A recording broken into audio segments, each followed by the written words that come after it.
All of us have opinions about the media. On this program, Opinions About the Media.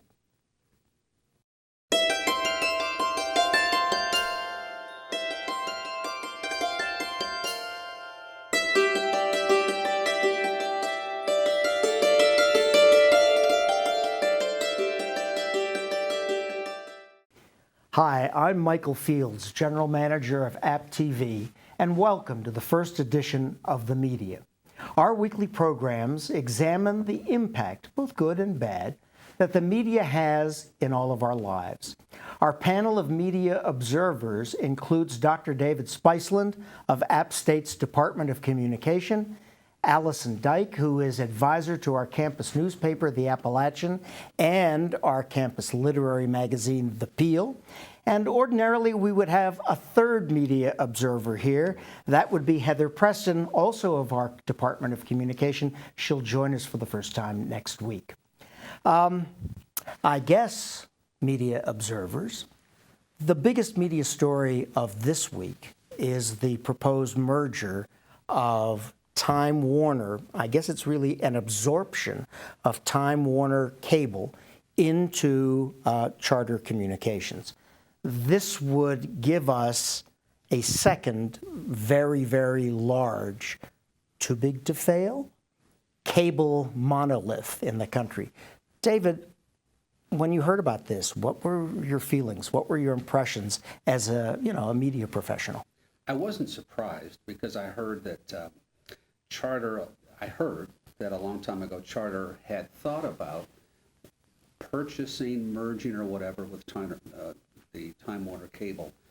So I'm waiting to hear the objections that people may have. There was a lot of objections to Comcast and Time Warner Cable. Enough to squelch the deal. Yeah.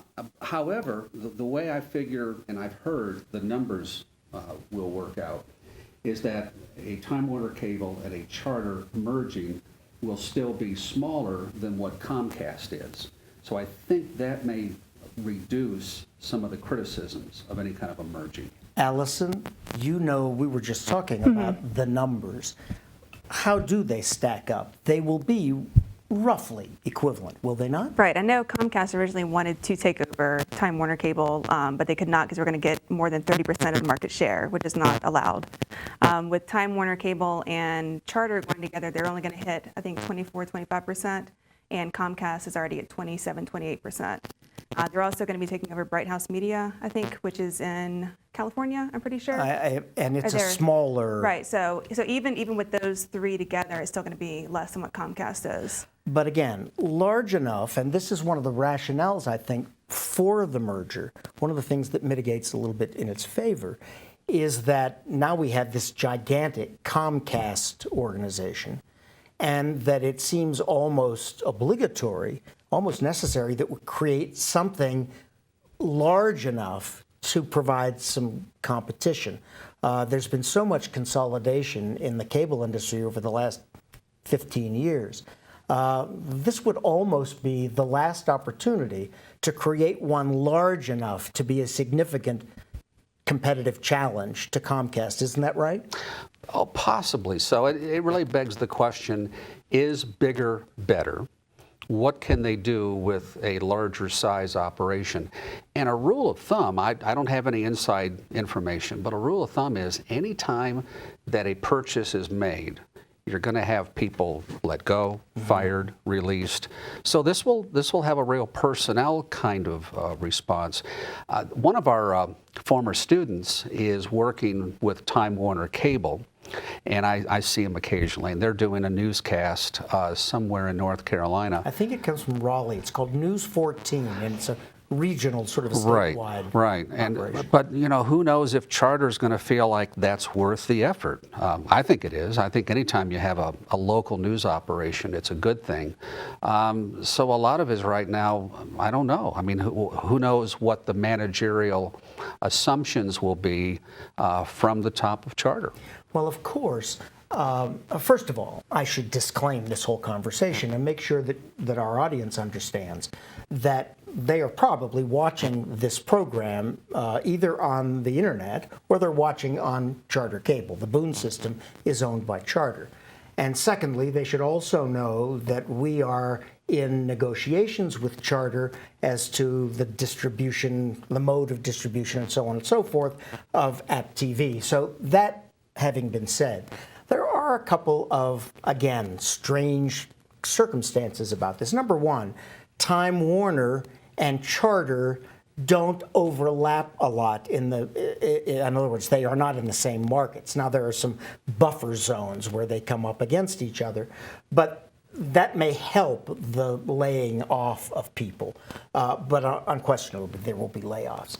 The second thing that I think will weigh heavily in the decision about whether the Justice Department and I guess the FCC allow this to happen is the fact that where Comcast is not only a distributor of internet business services, telephone, I think, and cable TV, they are also a huge producer of content. NBC, which they own, Universal Pictures, that they own, MSNBC, and a whole lot of cable channels. Weather Channel? Well, the Weather Channel. Yeah. Whereas Comcast and Time Warner, with the exception of Time Warner's local and regional news operations, they really don't program because Time Warner is no longer a part of Time Warner, which is Warner Brothers and HBO and people like that.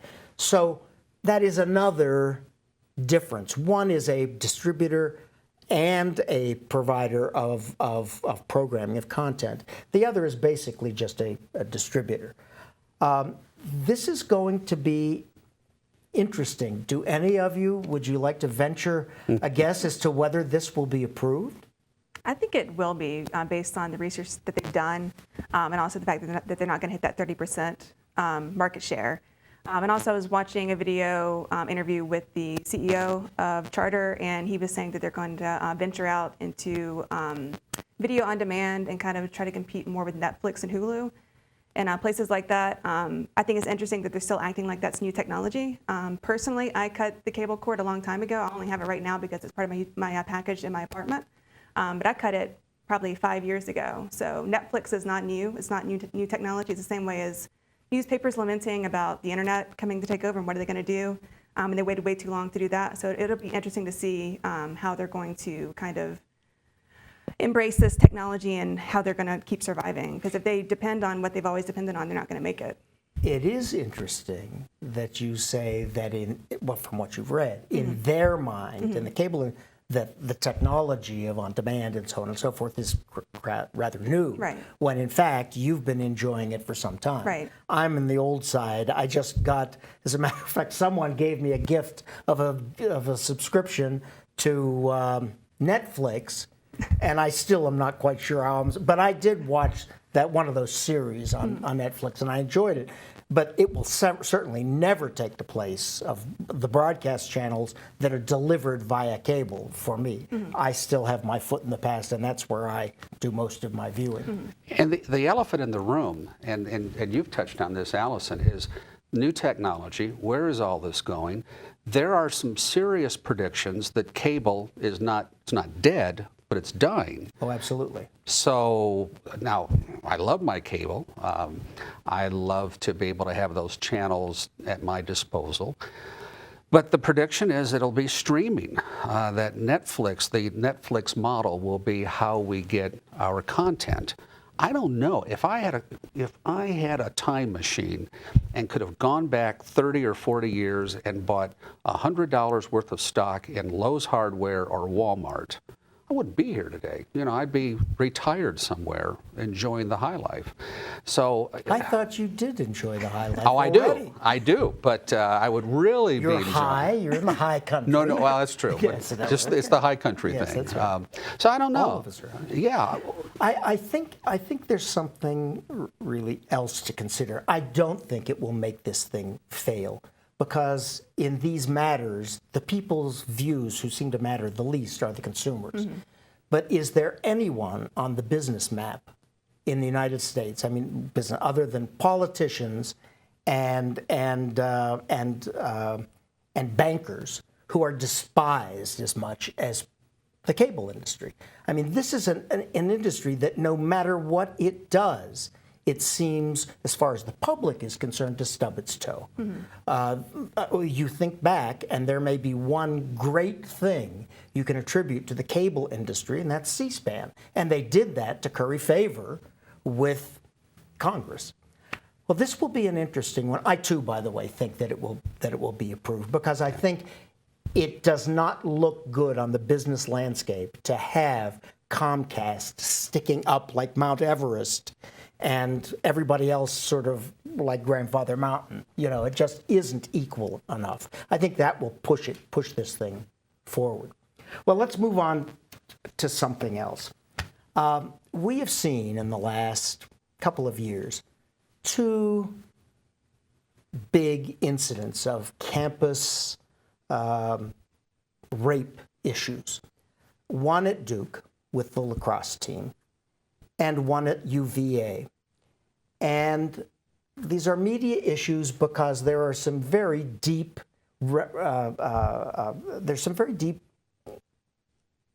problems here underneath the surface as to the effect this is having on campus behavior and reflections upon the responsibility of the media. Allison, can you outline the difference between the 2 cases, the UVA case and the Duke lacrosse team? Because there are some significant differences. I think with UVA, it was a matter of the journalists making the mistake. They didn't do their they didn't do their research to kind of make sure that the story was accurate. They didn't interview enough people. They didn't have enough sources. So that really fell on Rolling Stone's shoulders and on the journalists' shoulders. With lacrosse, that wasn't anything that the media could have forecasted, had known that it was going to happen like that. So they had to report that story because it was presented as a story.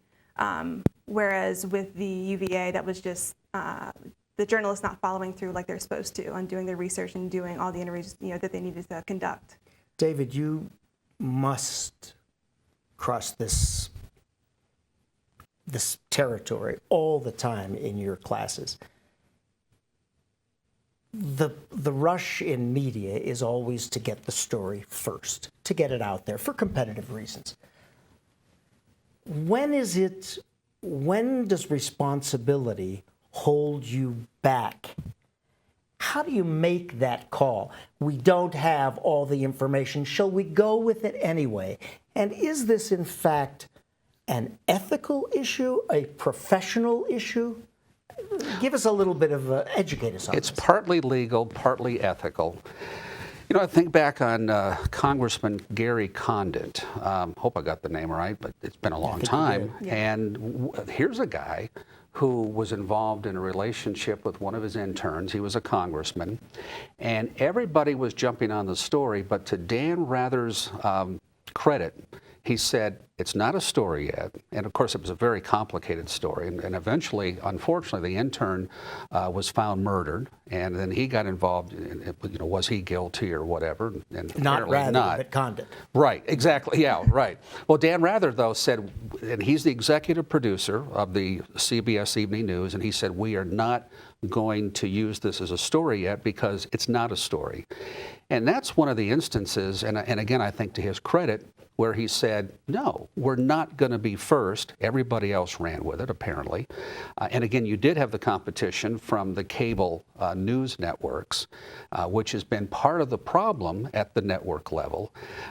So is it good to be first all the time? I don't think so. I think there's times you hold back. There's times that you say, we don't have enough information. Look what happened to this poor guy at the Atlanta bombing, where he's the security guard, and he finds the bomb, and he's hailed as a hero, and then somebody leaks a story to the Atlanta Journal-Constitution that the FBI may be indicting him. He never was indicted, and his reputation is soiled for a long time. Maybe a lifetime. And he finally, well, he unfortunately, he passed away at some point, but before that, he went to the press and he said, how do I get my reputation back? That's What a good about question. those poor kids at Duke? Yeah. Now, there are those who still think something happened at Duke, but are they rapists? Well, in the public's mind, their friends' minds, there will always be that suspicion. But look what the Attorney General said. I recorded, I still have it somewhere, when he went before the press And he said, this is the Attorney General of North Carolina, he said, these men are innocent. And legally, innocent is not the same thing as not guilty. Innocent means legally it didn't happen.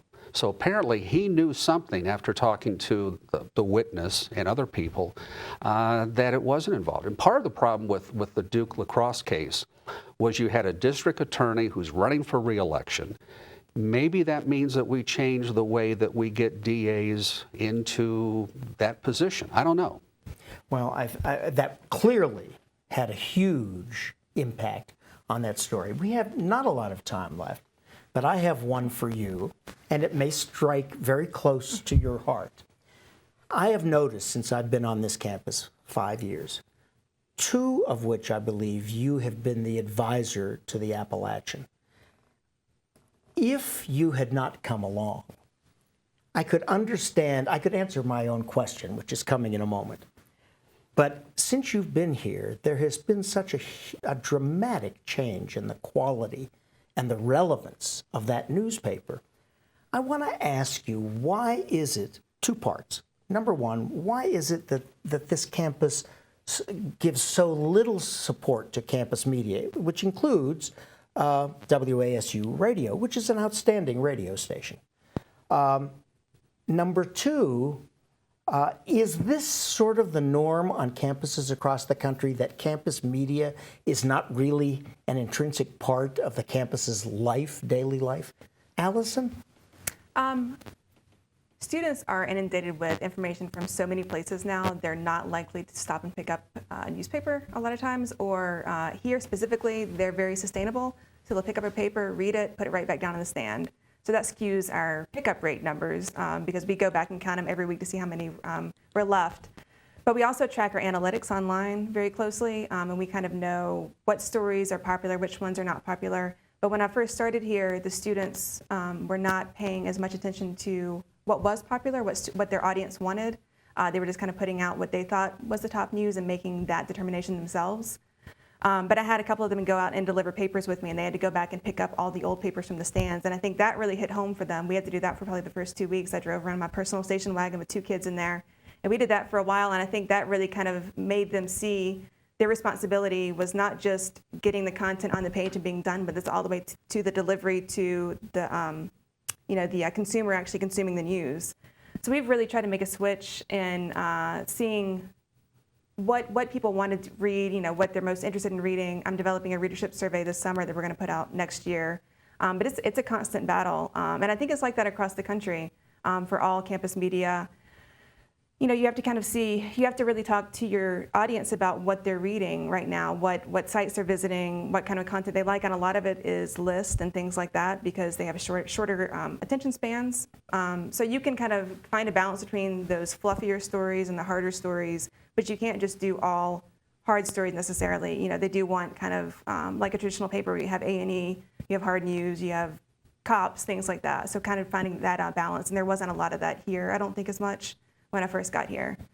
I remember a long time ago when I attended the University of Colorado in Boulder, and we had not one daily, the Colorado Daily, but we had a weekly.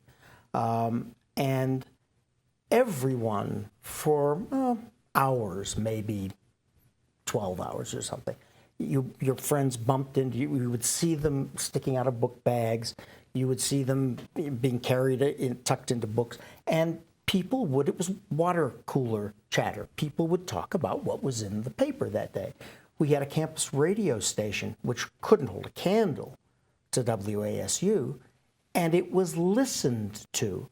I did a survey in one of my classes a couple of years ago, kind of an analytical thing, very, very informal, while we were doing kind of playing a game for consulting for WASU. And when we went around and asked people if they listened to WASU, it was shocking to me that most people didn't.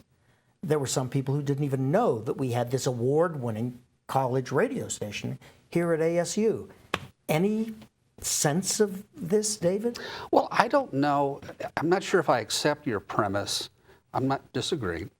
In terms of Please, just the fact that there is a very shaky light poised right above your head doesn't mean, and sort a of button right here like doesn't a mean you can't disagree. Damocles sword, That's I guess. it.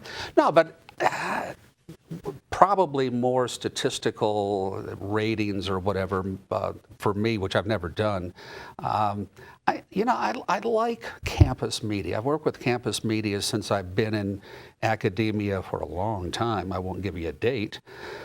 But I think it gives students a chance to flex their muscles. I think it gives them a chance to find out what responsibility is, that when you mess up, which I can't think of any times that we have, that you have to be responsible. I know. Yeah, I know. You do know a few. I know a few.